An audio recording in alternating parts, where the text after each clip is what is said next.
Hi, my name is Cliff, and I'm the Timeshare Traveler. The purpose of this channel is to provide education and knowledge for those interested in timeshares. I've been a timeshare owner for over 15 years. I'm an elite owner with Marriott Vacation Club, Hilton Grand Vacations, and Worldmark by Wyndham. I've also posted over 70 timeshare video reviews of different locations, and I've posted 40 timeshare video tips.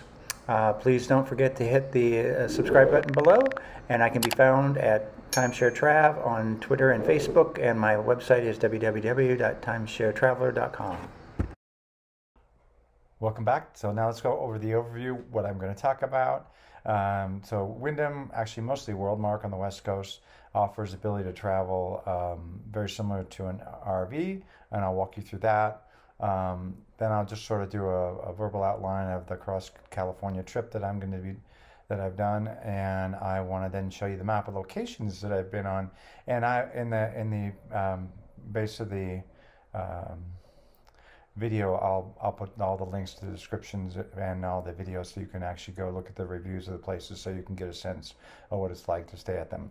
Then I'm going to do a map of the locations, and then the trip sort of is south from San Francisco to San Diego, then north out of San Diego to Clear Lake, and then return to San Francisco from Clear Lake to the back to the coast, and then down to the wine country.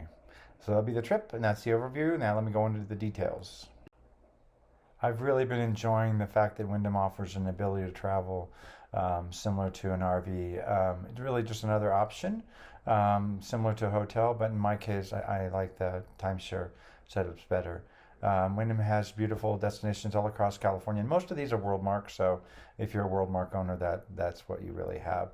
And again, I didn't use all the possible options in California. I just made it a nice loop and had a wonderful time doing all of them.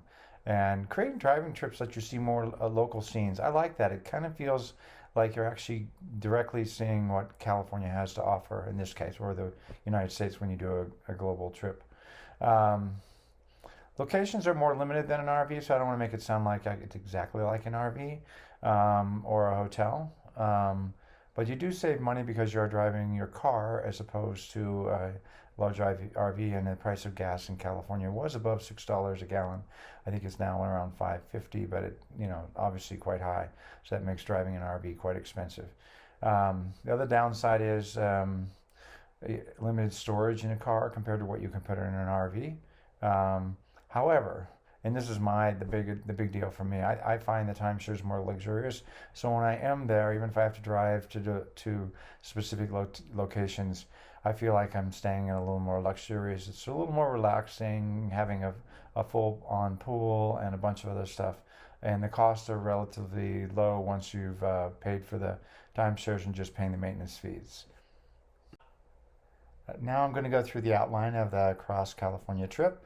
So I was driving south, starting in San Francisco and going to Monterrey, down to San Diego. Then I'll drive north through the California interior, arriving back at the coast in Northern California, and then finally driving back to San Francisco.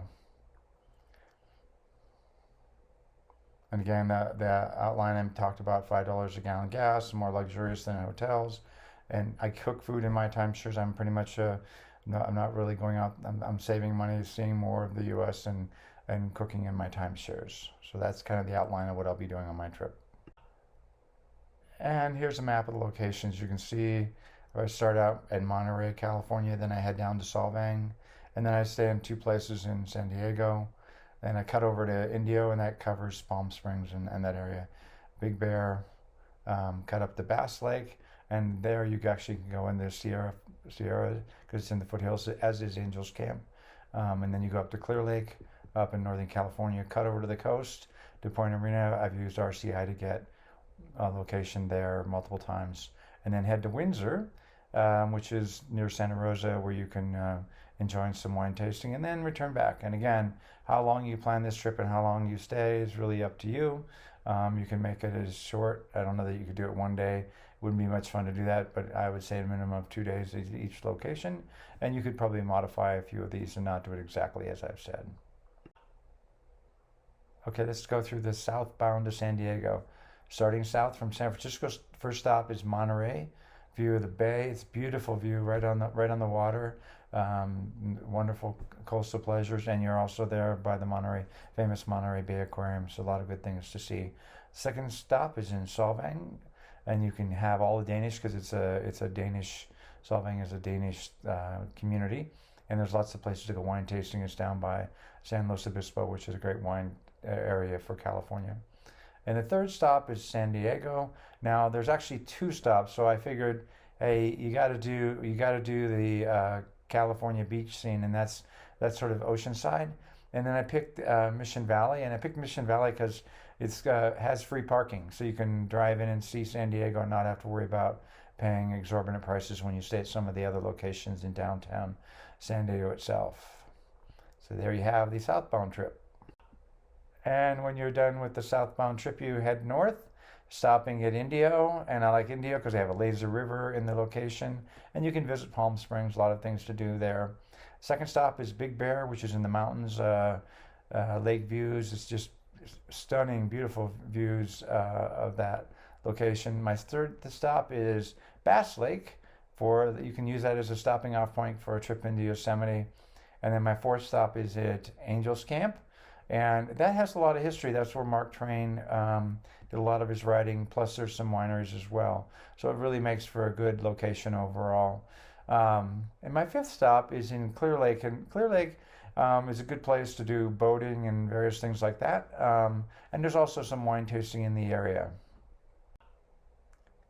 And returning to San Francisco from Clear Lake, we'll cut over to the coast, and I'm talking about the Standing Point Marina and GEVC Lighthouse.